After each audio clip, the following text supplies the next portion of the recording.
ମାଳିକା ବଚନ ହୋଇବ କି ସତ? ମାଡ଼ି ଆସୁଛି ମହାବିପତ୍ତି। ହଁ ଦର୍ଶକ ବନ୍ଧୁ, ଆମେ ଏଠି ଆପଣଙ୍କୁ କହି ରଖୁଛୁ ମାଳିକାରେ ଯେଉଁ ସବୁ କଥା କୁହାଯାଇଥିଲା ତାହା ବର୍ତ୍ତମାନ ଗୋଟି ଗୋଟି କରି ସତ ହେବାରେ ଲାଗିଛି। ମାଳିକାରେ କ'ଣ କୁହାଯାଇଥିଲା ତାହା ବର୍ତ୍ତମାନ ଆମେ ଆପଣଙ୍କୁ କହିବୁ। ହେ ରାଜା, ଅସାବଧାନତା ହେତୁ ଯଦି ଜଗନ୍ନାଥ, ବଳଭଦ୍ର କିମ୍ବା ସୁଭଦ୍ରା ତଳେ ପଡ଼ିଯାଆନ୍ତି ତେବେ ରାଜାଙ୍କର ଏବଂ ରାଜ୍ୟର ମହାଅନିଷ୍ଟ ହେବ, ଦୁର୍ଭିକ୍ଷ ପଡ଼ିବ, ମହାମାରୀ ବାରମ୍ବାର ହେବ। ମାଡ଼ି ଆସୁଛି ମହାବିପତ୍ତି।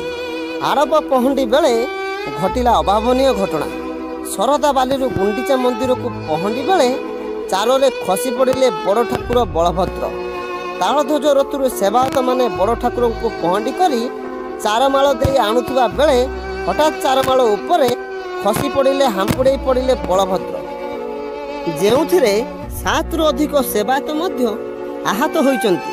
ସେମାନଙ୍କୁ ଆମ୍ବୁଲାନ୍ସରେ ମେଡ଼ିକାଲ ନିଆଯାଇଥିଲା।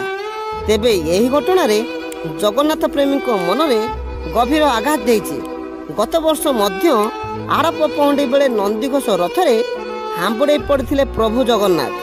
ଏବର୍ଷ ସେହିଭଳି ଘଟଣାର ପୁନରାବୃତ୍ତି ନ ହେଉ, ଭକ୍ତଙ୍କ ମହଲରେ ଗଭୀର ଅସନ୍ତୋଷ ସୃଷ୍ଟି ହୋଇଛି।